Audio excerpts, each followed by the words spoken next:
Hey guys, it's Rich with video number 17 of the Christo-Pagan series. In this video we're talking about the waxing moon.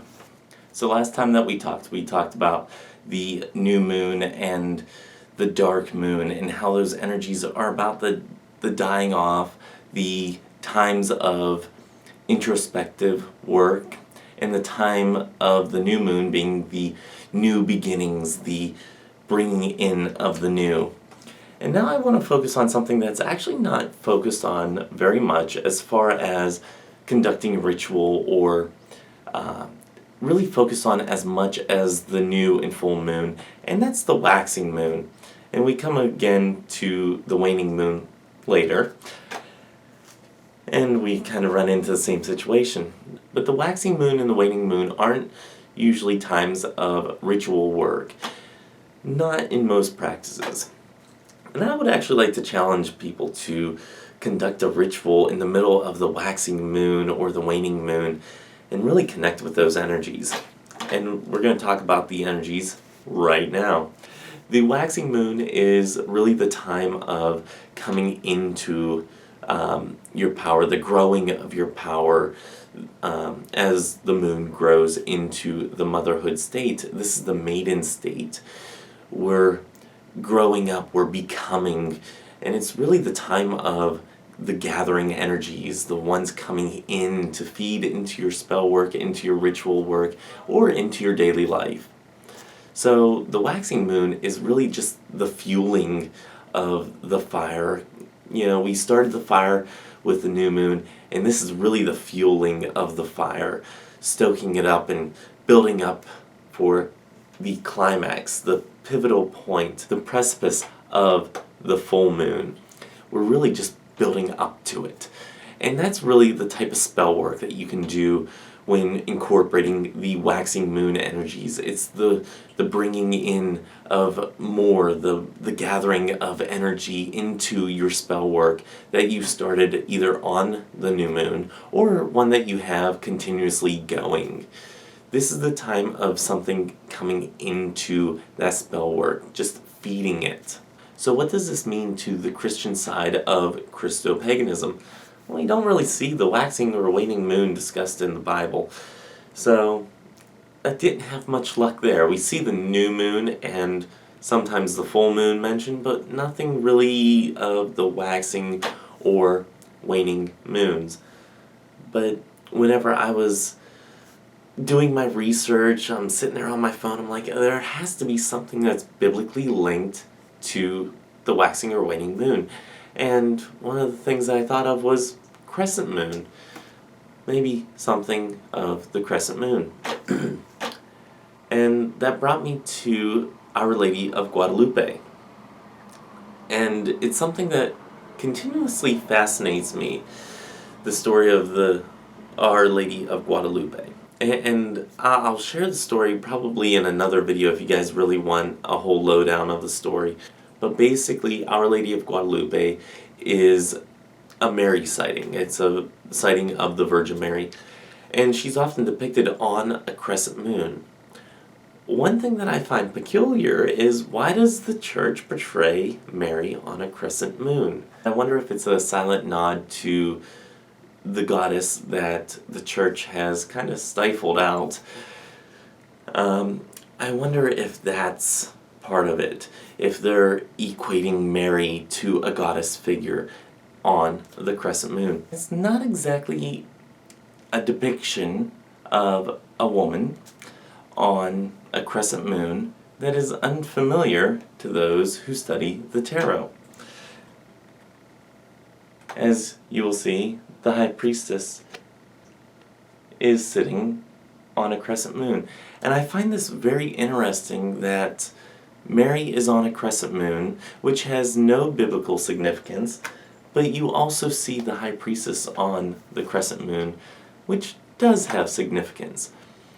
And I wonder if that's a link through the church, that's a silent nod to the goddess part that the church has kind of stifled, or if it's a nod to the maiden aspect of Mary, as she is often seen as the ever-virgin.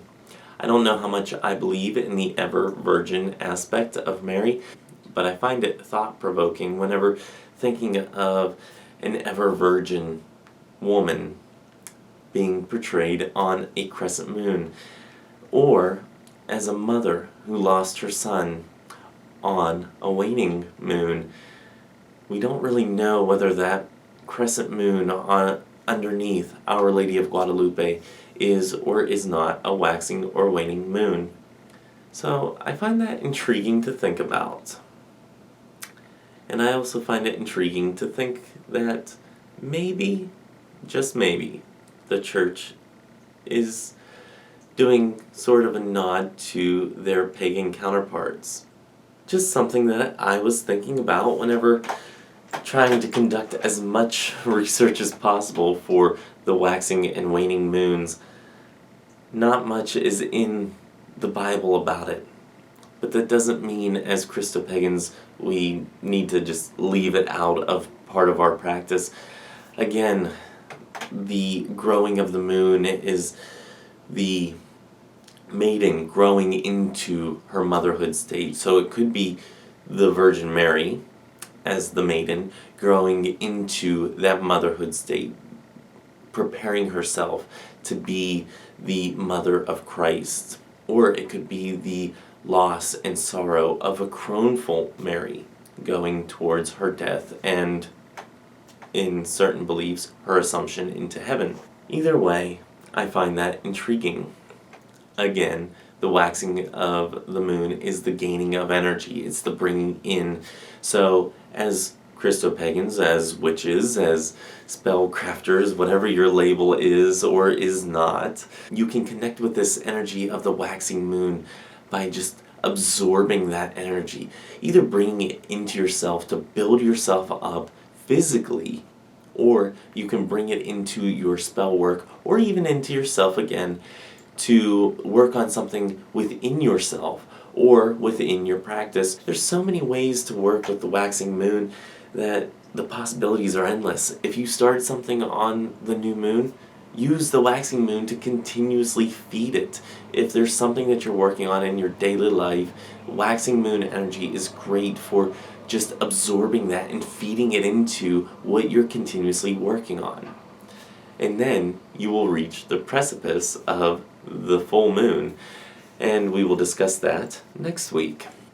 So I hope you guys have found this a little thought-provoking, a little informative, and I really look forward to hearing all of your guys' thoughts in the comment section below, because in the last couple videos that I've done for the Christo-Pagan series, I have gotten some amazing responses, and I'm sorry that I have not been able to respond to each and every one of you guys so far, but I do like to do the one-by-one, answering each individual comment separately, or even just saying a thank you.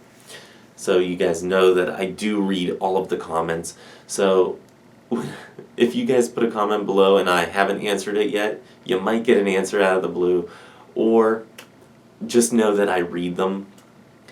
But go ahead and put your comments below if you have anything to add. I may also be doing shout-outs with the comments and stuff like that in a Stitch and Witch, so go ahead and stay tuned for the Stitch and Witch vlogs that will be coming up. I didn't do one this past weekend, but I will be doing one this weekend, so go ahead and stay tuned for that. If you are not subscribed to me, go ahead and subscribe right above my head. If you have not been to Christo-Paganism.com, go ahead and go there.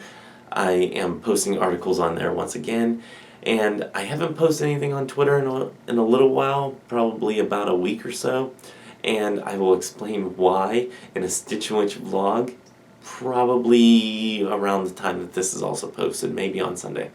But anyway, go ahead and go and stalk me on there. And I think that's it. So until next time, may you have love, hugs, and ladybugs. Bye-bye.